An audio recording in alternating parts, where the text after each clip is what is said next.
So 1995, the first challenge was there. This industry is particular, it's a highly technology driven. There was no technology available in Asian market. Even today, if you ask me, today is also not available after 15 years also. So very strong availability of the technology was only in the European market, in particular 3 countries, Denmark, Germany and Spain.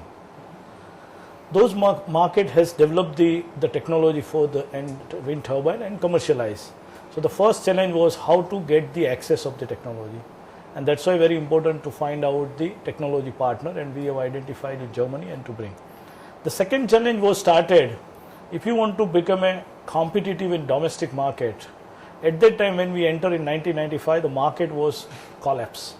Nobody is interested to invest in a wind power project because earlier people has invested and they have burned the finger and they are not interested to invest on that. And then we have done the huge research on that part. What should we do differently so that we can unlock the market and to bring the business?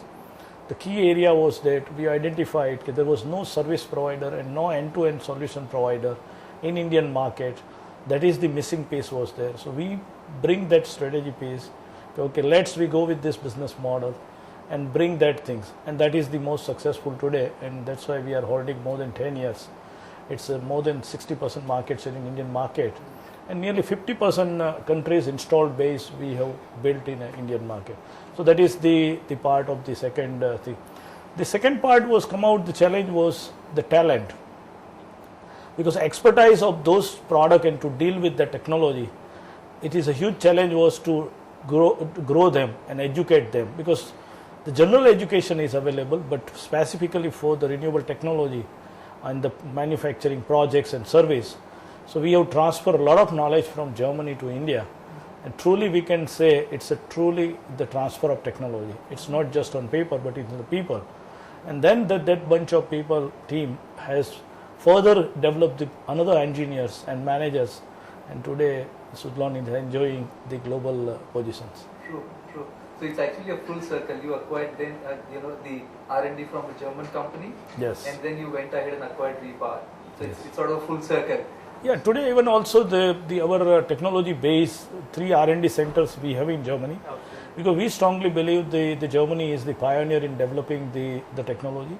The key focus is the product is required more reliable. Then it gives the 20 years life, and the German engineering is very high end on this field.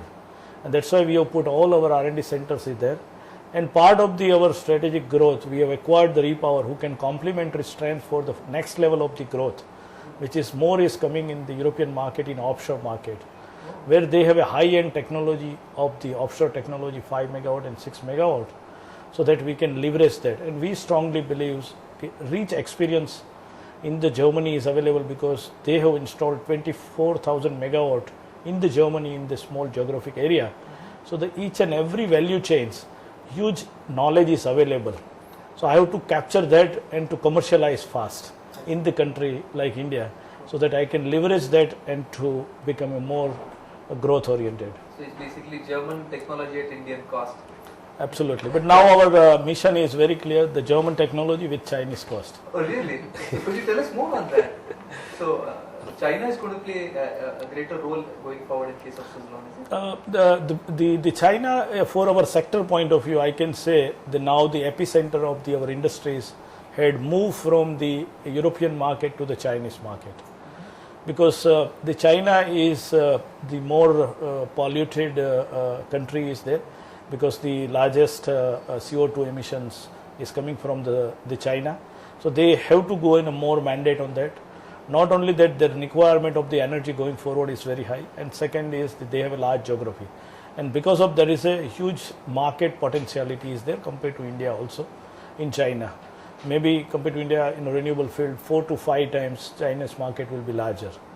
Second is the China is becoming a manufacturing hub for the whole sectors for the renewables, and that is the key driver growth is because industries is there, but the government vision is very strong to leverage the renewable industries in China, not for the Chinese market, but to make a hub for the global market, which same opportunity India is also there, but still it's missing some of the vision in the country So that China is, we can say, ahead on that development. So that is where we have established a very strong manufacturing base, 100% our own subsidiaries, to bring the Chinese product for the Chinese market first, and then from China we will supply the lot of component and product to the other market.